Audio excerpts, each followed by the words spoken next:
Hey everyone, welcome back. Today I'm really excited to share with you one of the most special dishes from Vietnam, Bánh Xèo. It's a crispy, savory pancake filled with shrimp, pork, and fresh vegetables, usually enjoyed with lots of herbs and dipping sauce. Stick around, because I'll take you step by step through how we make this delicious dish right here at home. This is the bean sprout I grew myself from mung beans, and after 3 days, here's the result. Bean sprout is one of the most common greens, and honestly, you can't make Bánh Xèo without it. And let me tell you a secret, this is my very first time making bean sprouts at home. Vietnamese people love eating fresh greens, so it's no surprise that Bánh Xèo is always served with a whole basket of them. These are vegetables I grow right in my own garden. Each one has a unique flavor, and when you mix them together, it creates this perfect balance that makes the dish fresh, flavorful, and never heavy. If we were to list all the greens that can go with Bánh Xèo, it could be dozens of kinds. But there's one you absolutely must have for the dish to taste right, and that is mustard greens. In this video, I'll just show you the ones I can grow myself. Ok, đủ rồi. Another ingredient we just can't miss is spring onions. They'll be finely chopped and mixed right into the rice flour batter for Bánh Xèo. Not only do they add that fresh aroma, but the little green flecks also make the pancake look so much more appetizing. For the filling, the main stars are shrimp and pork. We usually go for pork belly, because the balance of meat and fat makes it so much tastier. The pork is sliced into bite-sized pieces and lightly stir-fried. Rồi, bây giờ mình xào thật.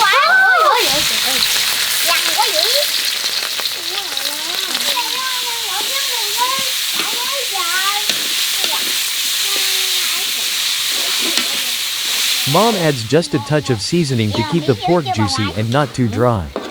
When the pork is almost cooked through, in go the shrimp. At this stage, there's no need to add more seasoning since the dipping sauce will bring all the flavors together later.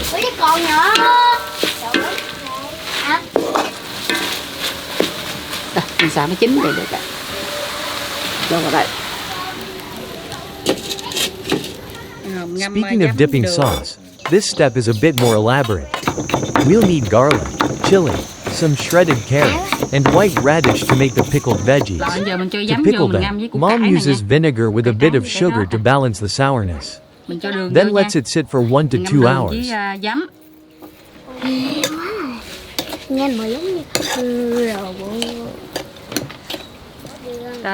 Meanwhile, for the fish sauce dip, the minced garlic and chili are mixed with sugar, a splash of vinegar, and of course, fish sauce. Everything is stirred together until the flavors blend into that perfect balance, salty, sour, sweet, with a little kick of chili heat and the fragrance of garlic.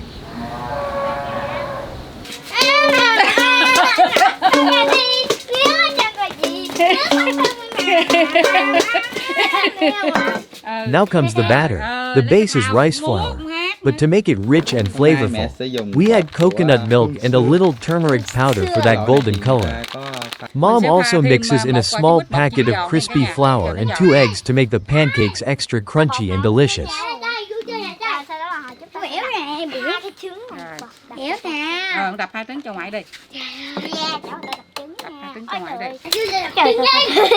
After combining the dry ingredients, she slowly adds water while stirring until it becomes a smooth, slightly thick batter. And of course, the chopped spring onions go in at the end.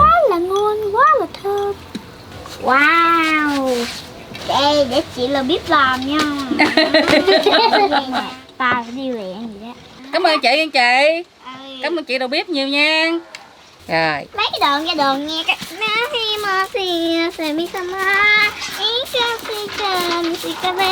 And now comes the most important part, the step that decides the success of our Bánh Xèo. First, Mom heats up the pan and spreads a little oil all around. She adds a few slices of onion to sauté until fragrant. Next, in go the shrimp and pork that we stir-fried earlier. Then she pours in a ladle of the batter and quickly tilts the pan so the batter spreads evenly.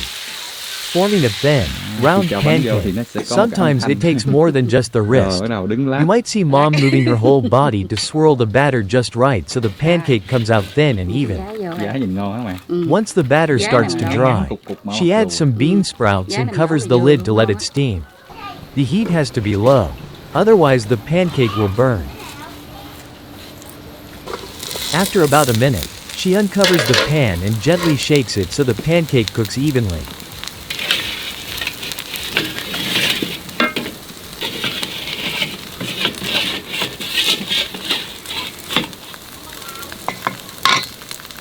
Lâu quá vậy ngoại gì nhà nó có ai rồi chút xíu.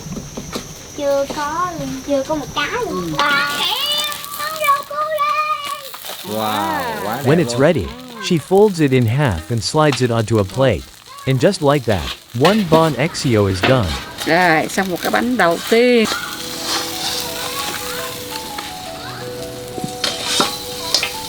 Now, let's watch Mom in action again as she fries another one.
Ôi, thơm quá.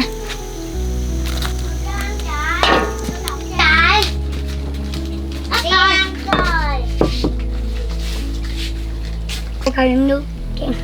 Mà con nó bị kẹt rồi. Mời cả nhà qua This bánh is the xèo fun nha. part. Time to enjoy the dish. Remember those pickled carrots and daikon we prepared earlier? Không, con này They chút go ngon right mà. into the dipping sauce. Ngon lắm.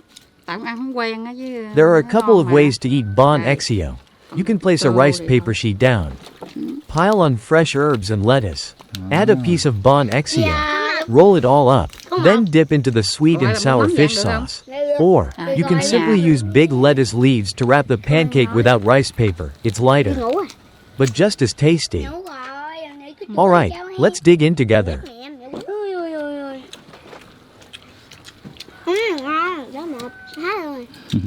Rồi, xin mời cả nhà ăn bánh xèo nha. Ngon lắm cậu ba. Rồi, em ăn xong chưa? Cho em cuốn này em. Rau thơm quá. Cứng